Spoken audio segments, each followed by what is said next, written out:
এক ভাইয়ের প্রশ্নের উত্তর আজকে আমরা দিব।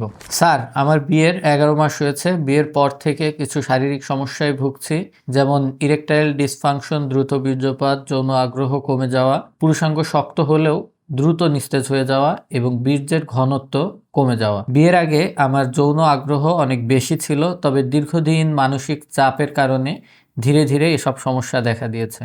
এছাড়া আমার দীর্ঘ সময় কম্পিউটার স্ক্রিনের দিকে তাকিয়ে থাকতে হয়। নিজ উদ্যোগে ইন্টিমেট 2.5 মিলিগ্রামের ঔষধ 2 থেকে 3 দিন সেবন করেছিলাম। সাময়িক উপকার পেলেও তীব্র মাথা ব্যথা সহ বমি বমি ভাব আসার কারণে তা বন্ধ করি। দীর্ঘদিন এসব কারণে মানসিকভাবে ভেঙে পড়েছি। স্যার, দয়া করে জানাবেন এখন আমার করণীয় কি? আসলে এই যে একজন ভাইয়ের প্রশ্ন আমি পড়লাম, এই প্রশ্নটা কিন্তু আমাদের বাংলাদেশের অধিকাংশ যারা অফিস আওয়ার করে 9টা থেকে 5টা পর্যন্ত তাদের সকলের। কারণ এই যে যেই সমস্যার কথাগুলো ভাই বলল, তার ইরেকটাইল ডিসফাংশন আছে, তার দ্রুত বীর্যপাতের সমস্যা আছে, গোপনাঙ্গের উত্থান হলেও সঙ্গে সঙ্গে নরম হয়ে যাচ্ছে, এবং এর পাশাপাশি কিন্তু তার ভেতরে আগে যেমন যৌন আগ্রহ ছিল, এই আগ্রহটাও কমে এসছে, অর্থাৎ লস অফ লিবিডো বা ডিক্রিজ লিবিডো যেটাকে আমরা বলি।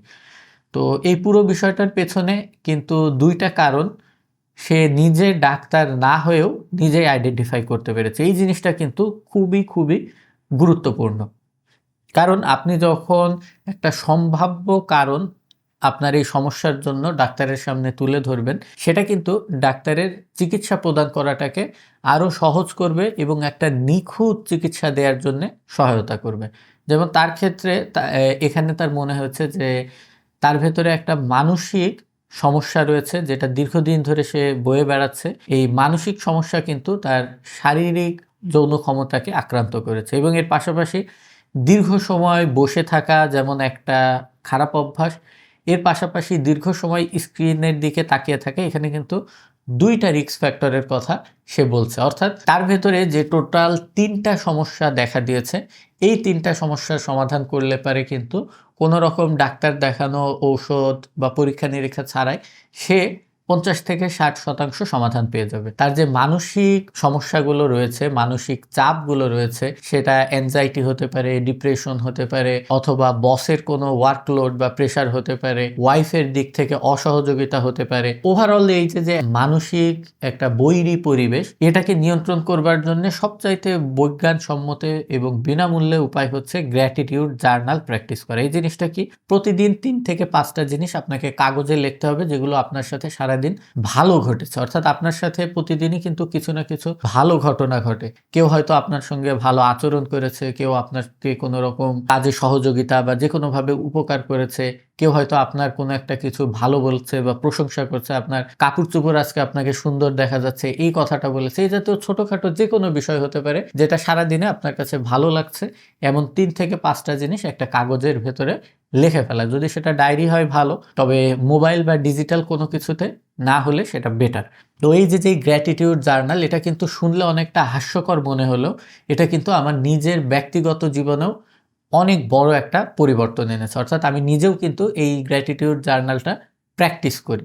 তো আপনার কাছে শুনতে হাস্যকর মনে হলেও আপনি যদি ধৈর্য ধরে 2 থেকে 3 সপ্তাহ এই জিনিসটি প্র্যাকটিস করেন, দেখবেন আপনার মাথার ভেতর থেকে অনেক দুশ্চিন্তা এবং খারাপ লাগার পরিমাণটা কমে আসছে। এবং দ্বিতীয় যেই কাজটা মানসিক চাপ কমানোর জন্য করবেন, সেটা হচ্ছে আপনার ভেতরে যে সকল কাজের বোঝা মাথায় আছে সেগুলোকে মাথার ভেতরে না রেখে একটা টু ডু লিস্ট, এটা মোবাইলের কোনো অ্যাপের ভেতরে হতে পারে, একটা সাদা কাগজ বা কোনো ডায়েরির ভেতরে হতে পারে, যে কি কি কাজ আপনার মাথার ভেতরে চাপ সৃষ্টি করছে সেগুলো একটা কাগজে লিখে রাখা, এক একটা কাজ শেষ হলে সেটাকে কেটে দেয়া। এটাও শুনতে খুব সহজ কাজ মনে হলেও এটা অধিকাংশ মানুষই করে না, এবং এর কারণে কিন্তু মাথার ভেতরে বোঝা বৃদ্ধি পায়। আর এছাড়া ব্রিদিং এক্সারসাইজ, যোগা, মেডিটেশন এগুলো তো আছেই। দ্বিতীয় বিষয় হচ্ছে দীর্ঘ সময় বসে থাকা। এটার সমাধান হচ্ছে প্রতি 2 থেকে 5 ঘন্টা পর পর 10 থেকে 30 বার পর্যন্ত উঠবস করা। এতে শরীরের রক্ত সঞ্চালন বাড়ে, গোপনাঙ্গ, অন্ডকোষ এই জায়গাতে অক্সিজেন বেশি পৌঁছাতে পারে এবং রক্ত চলাচল বাড়ে। তো এটার মাধ্যমে কিন্তু দীর্ঘ সময় বসে থাকার সমাধানটা করা সহজ। যদি আপনি অফিসের ভেতরে করতে না পারেন, আপনি ওয়াশরুম বা টয়লেটে গিয়েও এই উঠবসটা করতে পারেন। যদি আপনার ভেতরে কোনো রকম ছোটকালে পড়া না পারলে যেভাবে কান ধরে উঠবস করাতো, সেই একই কাজ করবেন, শুধু কানটা ধরতে হবে না। আর লাস্ট যেই রিস্ক ফ্যাক্টরের সমাধান, সেটা হচ্ছে দীর্ঘ সময় স্ক্রিনের দিকে তাকিয়ে থাকা। এই ক্ষেত্রে বেশ কিছু উপায় আছে এর শারীরিক হ্যাজার্ডটাকে কমানোর জন্যে।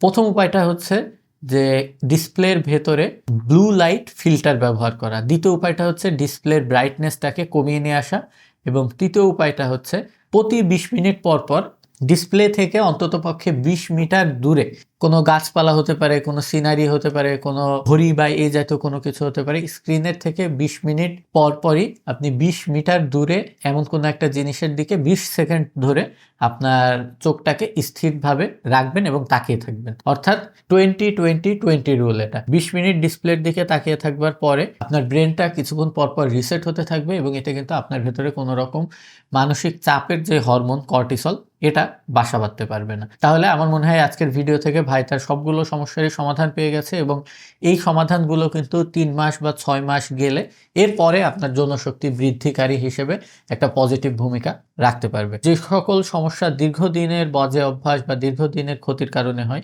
এগুলো রিকভারি করতেও কিন্তু দীর্ঘদিন ধৈর্য ধরে আপনাকে একদম ডিসিপ্লিন মেনে লাইফস্টাইল লিড করতে হবে। আল্লাহ হাফেজ।